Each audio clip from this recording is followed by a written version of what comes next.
Hi, families. Miss Miller here. Welcome to 7th grade ELA virtual curriculum night.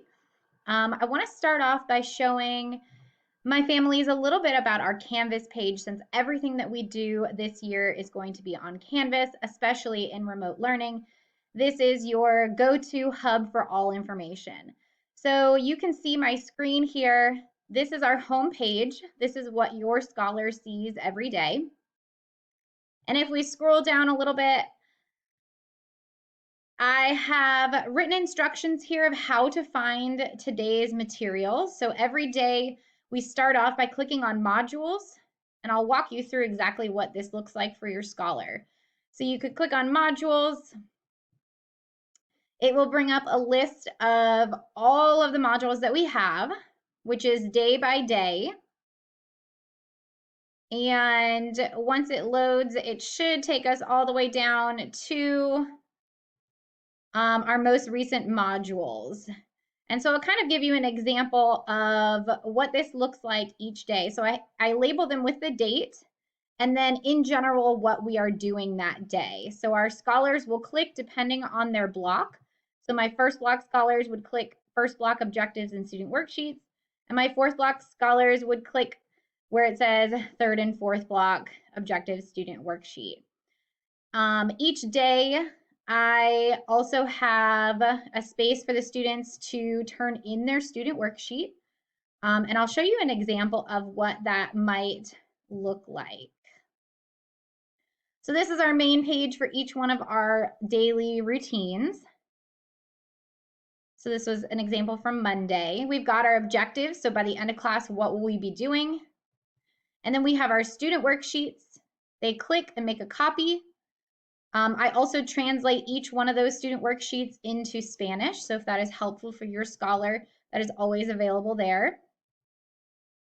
And then each day I give students an option to click through my daily slides. And so that helps if students are absent or if they have to come to class late and they need to catch up on something. And then each day this updates. This is kind of a quick and easy way to see everything that we are doing.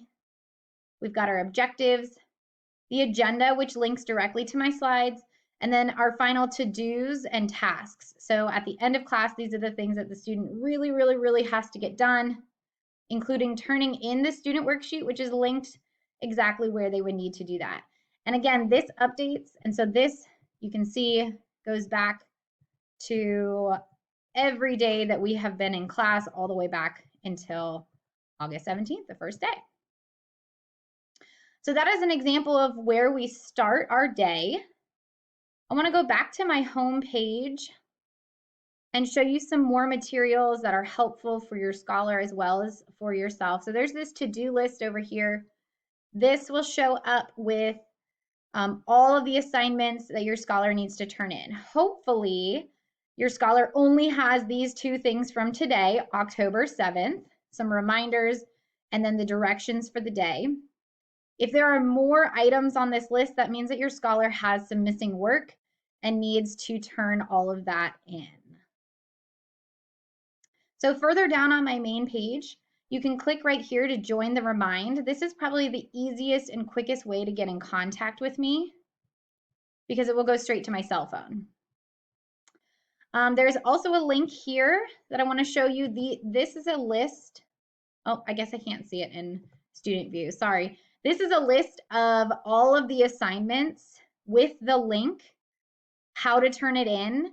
And these are all of the assignments on PowerSchool. I also have my email linked here. For any questions or concerns, you can click that and it should take you directly to my email. And again, if you're absent, your scholar is absent, we've got our daily slide that updates with all of the tasks and to-dos for that day all the way back. Also, there is some links directly to my Zoom. Hopefully your scholar has mastered the art of getting into class with the Zoom.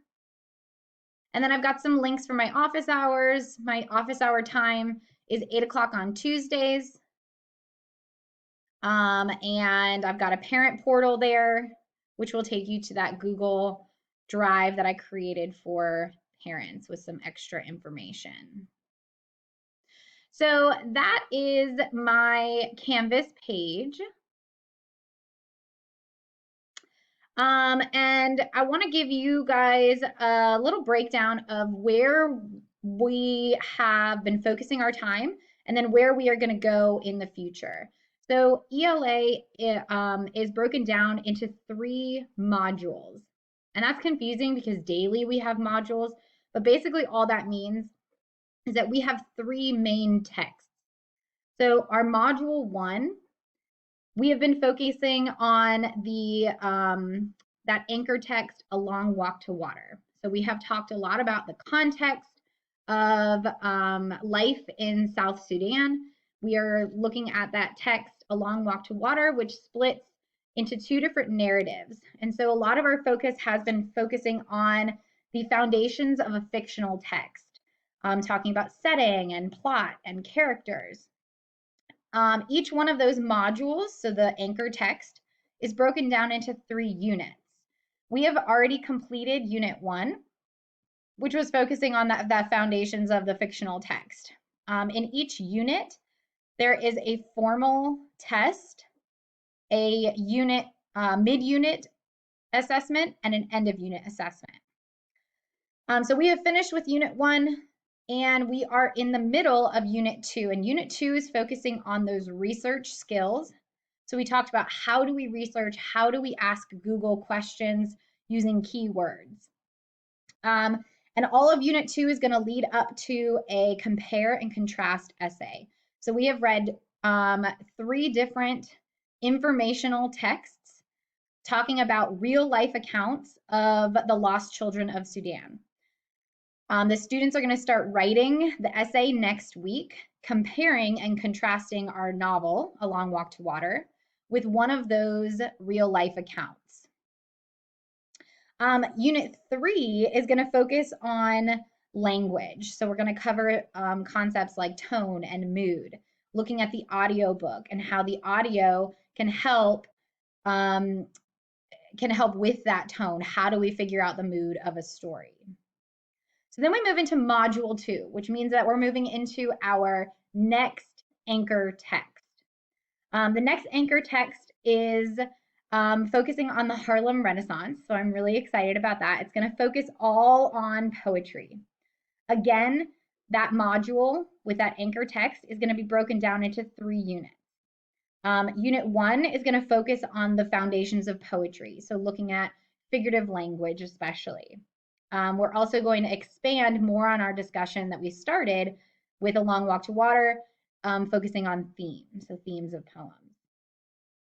Unit 2 and Unit 3 are going to focus on the actual context of the historical background with the Harlem Renaissance. And so we're also going to look at some art, which is really cool, art that represents the social and the political context of that time. Then we'll move into our final module, which will be our final anchor text, which is going to focus on trash and pollution. So it's going to be a really exciting unit because our students will be able to focus on the problems of pollution, but also trying to solve. So trying to figure out solutions and actions to take to solve those problems. And so that's kind of where our year is going to take us. I am really excited to see everybody's faces towards the end of November. I'm really pumped to get back into the classroom so I don't have to, just stare at a computer all day. I can actually interact and get to know your scholars. Again, guys, on my Canvas page, you can contact me either through clicking here and joining the Remind, as well as email here. So if you have any questions or concerns, feel free to contact me. And I look forward to meeting everyone soon.